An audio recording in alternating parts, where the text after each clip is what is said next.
কিন্তু মা, আমি তো তাল ছুলতে পারি না, আমি যে ছোট।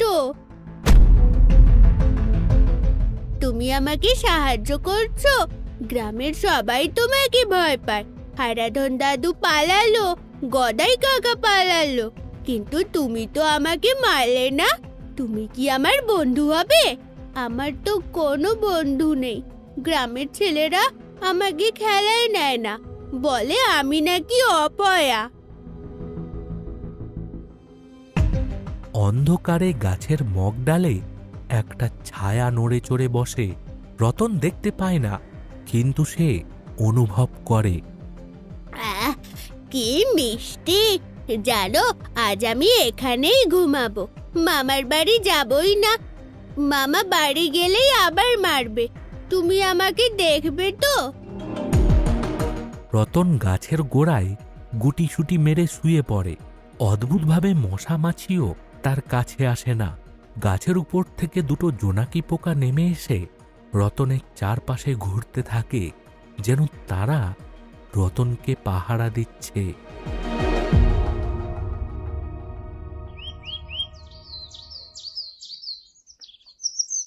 ও হরিপদদা, তোমার ভাগ্নেকে তো দেখলাম না দুদিন, গেল কোথায়? ছোকরা কি পালালো নাকি? আর বলো না ভজা, বাউন্ডেলের ছেলে নিশ্চয়ই কোথায় মরে পড়ে আছে। আপদ বিদেয় হলে বাঁচি। ছি হরিপদ, নিজের বোনের ছেলে, রক্ত সম্পর্ক, অমন কথা বলতে নেই। খোঁজ নাও। আমি শুনলাম রতন নাকি ওই শ্মশানের তালগাছটার নিচেই দিনরাত পড়ে থাকে। শ্মশানে? হ্যাঁ গো হরিপদদা, আমি কাল ভোরে মাছ ধরতে যাচ্ছিলাম, দেখি রতন গাছতলায় বসে কার সাথে যেন কথা বলছে। কার সাথে কথা বলবে? ভূতের সাথে? ওখানে তো মানুষ যায় না। আরে হেসো না, হেসো না, আমি নিজের কানে শুনেছি। ও গাছে নির্ঘাত খারাপ কিছু একটা আছে। ছেলেটাকে তান্ত্রিক দেখাও, নয়তো ও পিশাচ সিদ্ধ হয়ে যাবে, আমাদের গ্রামেরও বিপদ হবে। পিশাচ সিদ্ধ? দাঁড়া, আজ গিয়ে কান মোলে নিয়ে আসবো। পাজির পাজারা আমার নাম ডোবাবে দেখছি। রতন তালগাছের নিচে বসে মাটির পুতুল বানাচ্ছে। হরিপদ রেগে গটগট করে সেখানে আসে, হাতে একটা সরু বেতের লাঠি। এই হতভাগা, এখানে বসে জকের ধর নাগলাচ্ছিস? ওদিকে লোকে যে আমার নামে বদনাম দিচ্ছে। ওঠ ওঠ বলছি। মামা, আমি যাব না। তোমরা আমাকে খেতে দাও না, শুধু মারো, আমি এখানেই থাকবো। এই গাছ আমাকে খেতে দেয়। গাছ খেতে দেয়? তোর আস্পর্ধা তো কম নয়। আজ তোকে আমি পিটিয়ে তক্তা বানাবো, দেখবো তোকে কে বাঁচায়। হরিপদ যেই রতনকে মারার জন্য লাঠি তুলেছে, হঠাৎ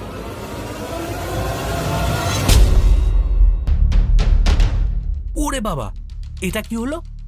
মামা, তুমি সরে যাও, গাছটা রেগে গেছে, ও তোমাকে পছন্দ করছে না। রতন, চলে আয় বলছি। এখানে এখানে থাকা ভালো না। দেখছিস না ডাল ভেঙে পড়ছে, মাথায় পড়লে তো মরে যাবি। আমার মাথায় পড়বে না মামা, তোমার মাথায় পড়তো যদি তুমি আমাকে মারতে। তুমি চলে যাও। ঠিক আছে ঠিক আছে, না এলি নাই, মরে যা। ভূত পেতনি তোকে চিবিয়ে খাক, আমি তোর মুখও দেখব না। হরিপদ প্রায় দৌড়তে দৌড়তে সেখান থেকে পালায়, কিন্তু যাবার সময় সে বারবার পেছন ফিরে তাকাতে থাকে। তার মনে সন্দেহ দানা বাঁধে, এটা কি শুধু কাকতালীয়, নাকি সত্যিই কেউ রতনকে পাহারা দিচ্ছে?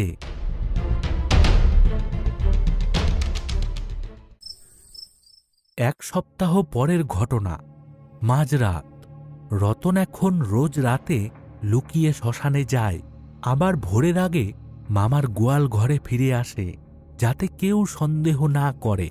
আজ সে মামির সুলেখা দেবীর রান্নাঘর থেকে একটা নারকেল নাড়ু চুরি করে এনেছে। এই নাও, তুমি তো কিছু খাও না, শুধু আমাকে দাও, আজ আমি তোমার জন্য এনেছি। মামি দেখতে পেলে খুব মারতো, কিন্তু আমি লুকিয়ে এনেছি। খাবে না মা? তুমি নিলে মা, তুমি নিলে? জানো মা, আজ বিকেলে মামার বাড়িতে একজন কালো চশমা পরা লোক এসেছিল। মামা তাকে বলছিল জমিটা বিক্রি করে দেবে। মামা বলছিল রতনকে সরালেই সব আমার। ওরা আমাকে সরাতে চায় কেন মা? আমি তো অল্প একটু ভাত খাই, আর তো কিছুই চাই না। গাছের উপর থেকে শো শো শব্দ আসে, যদিও কোনো বাতাস নেই। রাগ করো না, আমি তো আছি। আমি বড় হয়ে অনেক কাজ করব। তখন আর মামার কাছে ভাত চাইবো না। তখন তোমাকে ভালো ভালো খাবার দেব। আচ্ছা মা, আমার আসল মা কি সত্যি খারাপ ছিল? মামা বলে মা পাপী ছিল। হঠাৎ গাছের উপর থেকে এক ফোঁটা জল রতনের গালে পড়ে। বৃষ্টি নয়, পরিষ্কার আকাশ। কেঁদো না, আমি বিশ্বাস করি না। আমার মা সবচেয়ে ভালো ছিল, তুমিও ভালো।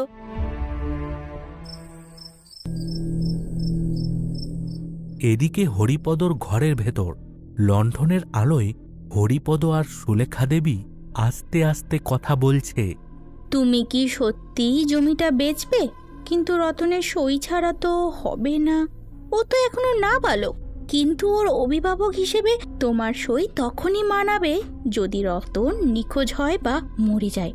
কিন্তু কিন্তু ওই গাছ, রতনকে যাই করতে যাচ্ছ ওই গাছটা তো বাধা দিচ্ছে। সেই ব্যবস্থাই তো করছি। ওই গাছটা বড্ড বার বেড়েছে। আমার মনে হয় আমার বোনটাই পেতনি হয়ে ওখানে আছে, ছেলেকে আগলাচ্ছে। মরে গিয়েও শান্তি দিল না। ও কথা বলো না গো, মরা মানুষ